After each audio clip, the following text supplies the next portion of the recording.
et là, justement, j'en viens à ma question.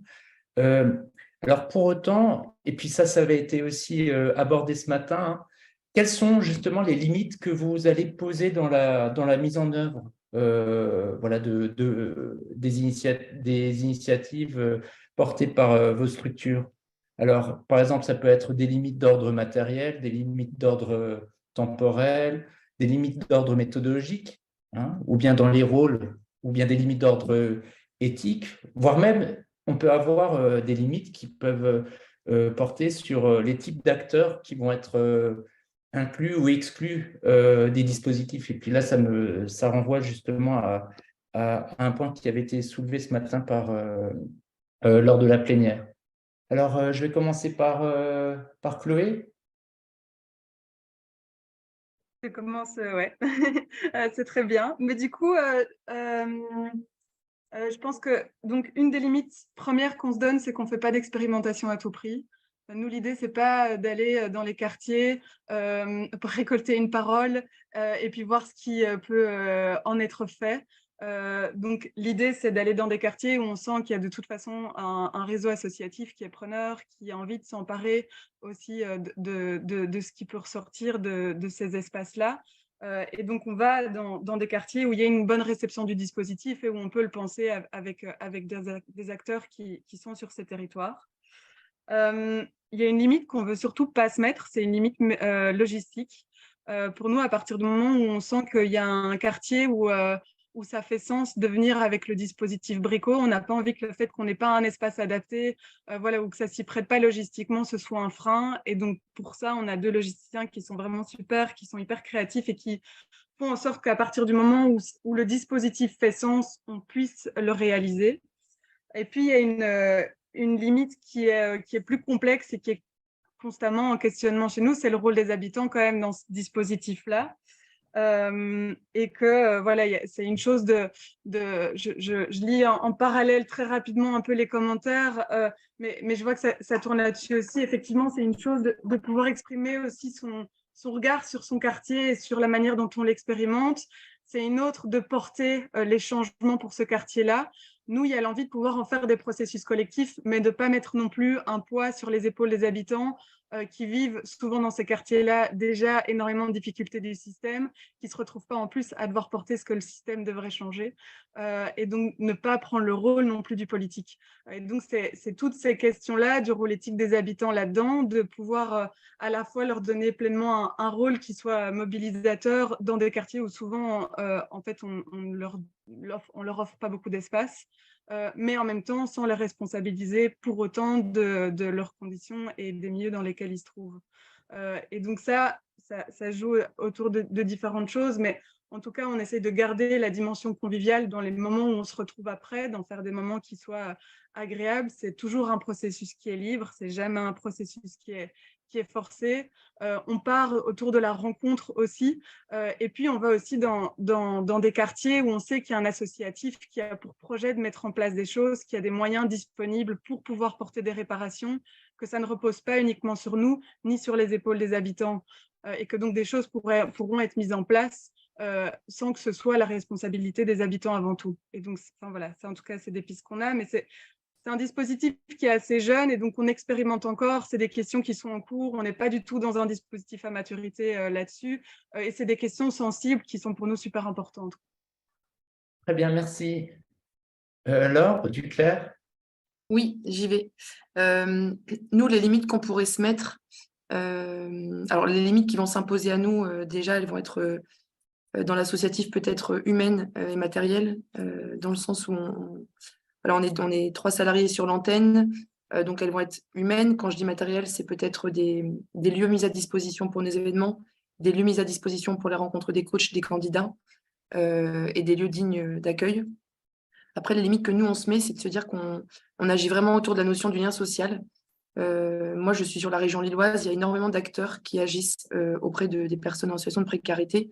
On ne fait pas de relogement, on n'aide pas justement à tout ce qui est refaire des dossiers, des papiers. Donc nous, la limite qu'on se met, qui est très complexe parfois à se mettre, c'est on agit sur le lien social et dans les situations qu'on peut rencontrer, on ne prend pas le parti de sauver qui que ce soit. Par contre, on a à cœur en permanence de réorienter au mieux. Donc, il y a les acteurs qui agissent dans le cadre du relogement, il y a les centres d'hébergement, il y a tout ce qui est personnes en exil qui sont dans un parcours migratoire. Donc, nous, on réoriente au mieux. Et on travaille beaucoup au national avec notamment une travailleuse sociale qui nous aide énormément à nous mettre des limites, parce que dans nos actions, on peut être tenté de vouloir aider, mais parfois maladroitement. Donc, c'est vraiment ce qu'on encourage aussi à faire des riverains. Là où on ne se met pas de limite, c'est sur l'accueil. Dans tous nos événements, on parle de lien social auprès de personnes exclues, situation de précarité. Ça peut être un senior retraité qui n'a plus forcément d'entourage autour de lui, personnes qui vivent dehors, des personnes qui travaillent, qui sont dans un schéma de vie active et qui pour autant sont des personnes sans abri qui n'ont pas de lieu fixe où dormir. Donc, on n'a pas de limite dans l'accueil, si ce n'est c'est la dimension de vouloir tisser du lien social et d'être un peu dans cette dimension, même si moi non plus, Monsieur Hérault, je ne suis pas une grande fan de ce terme inclusion. Je l'utilise parce que c'est un vrai sujet, mais de faire tomber toutes les barrières et de vraiment se permettre… voilà, là où il n'y a pas de limite, c'est vraiment dans la rencontre.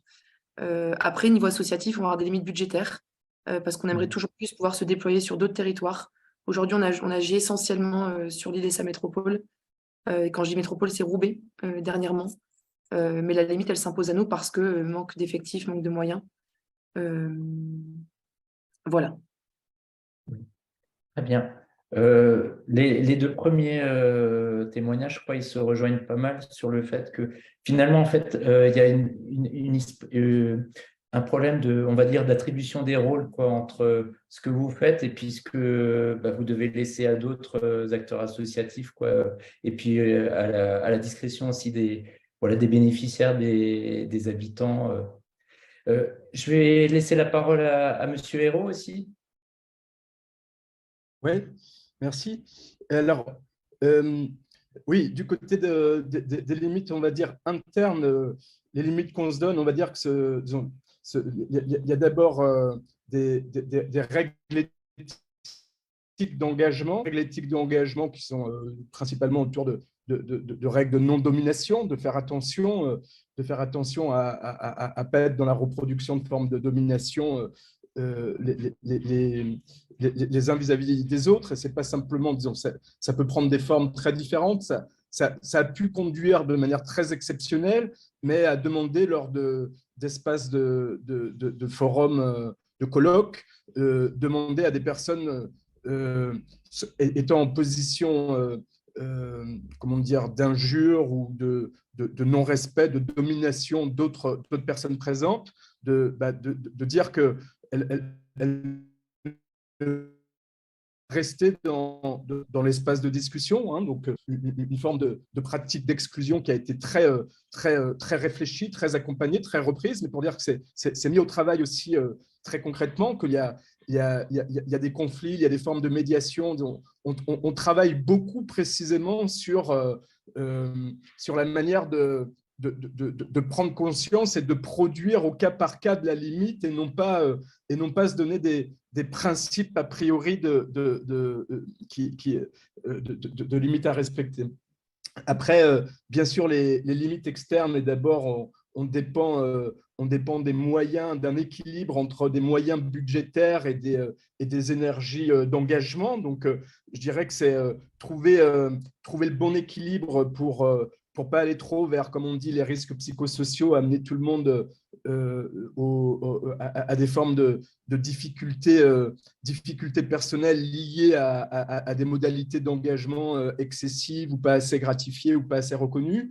Donc, on essaye de trouver les équilibres, sachant que c'est parfois dans les moments où il y a le moins de budget qu'il y a le plus de vitalité, des moments où il y a le plus de budget, où il y a le plus de difficultés. Disons, cette imbrication entre modalités d'engagement et modalités matérielles, elle est pas mécanique, elle est complexe. Hein. Et dans le fond, finalement, la limite principale, c'est bien celle de la préservation d'une cohésion collective d'engagement et de participation. Quand cette intégrité-là, quand cette cohésion-là n'est plus là, bah, la démarche s'arrête. Hein. Donc, c'est effectivement l'existence même d'une forme de stabilisation ou en tout cas de préservation du mouvement qui est la limite principale.